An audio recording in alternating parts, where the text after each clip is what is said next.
Certes, on est tous là pour sortir les 5 meilleurs.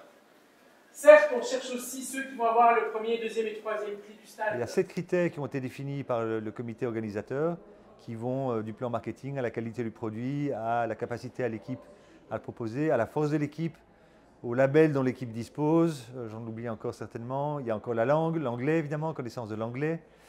Il y a la connaissance financière du projet. Donc voilà, il y a 7 critères qu'on doit évaluer. Je dirais qu'on va un petit peu au-delà de ça et on juge aussi, alors j'ai dit qu'on ne jugeait pas, mais on évalue, ou en tout cas on challenge aussi la capacité à mener à bien un projet et surtout à le mener là où ils veulent aller. Parce qu'en fait, mener un projet, ça ne veut rien dire. Il faut juste voir s'ils ont des objectifs définis et s'ils arrivent à atteindre les objectifs, ou en tout cas s'ils sont prêts à mettre en œuvre les moyens qu'il faut pour les obtenir.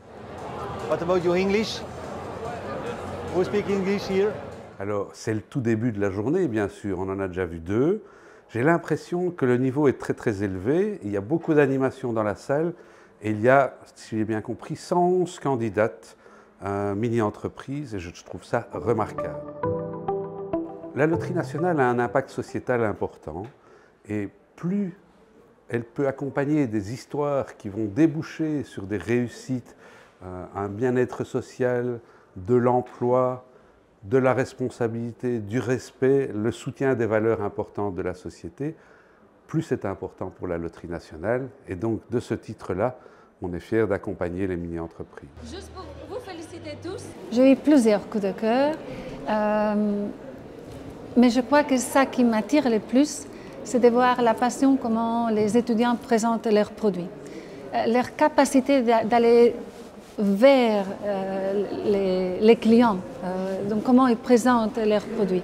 Donc je crois que ça c'est quelque chose où on crée cette connexion et ça crée les coups de cœur. Cette année, j'étais assez marquée par la créativité des jeunes et aussi leur résilience dans la mesure où il y en a beaucoup qui ont entamé des projets qui ne se sont pas passés comme prévu. Ils ont eu cette force de pouvoir rebondir et proposer des nouveaux produits. Il y en avait pas mal dans ce cas-là. Et alors, peut-être c'est chaque année, mais moi c'est la première fois que je coach une mini et je trouve que le niveau de professionnalisme est très élevé. Votre produit est assez original et très créatif. C'était très chouette de pouvoir voir le parcours de chacun. J'ai trouvé ça à nouveau très très inspirant et surtout toute cette dynamique, ces jeunes qui en veulent, qui veulent changer le monde, qui veulent apporter quelque chose.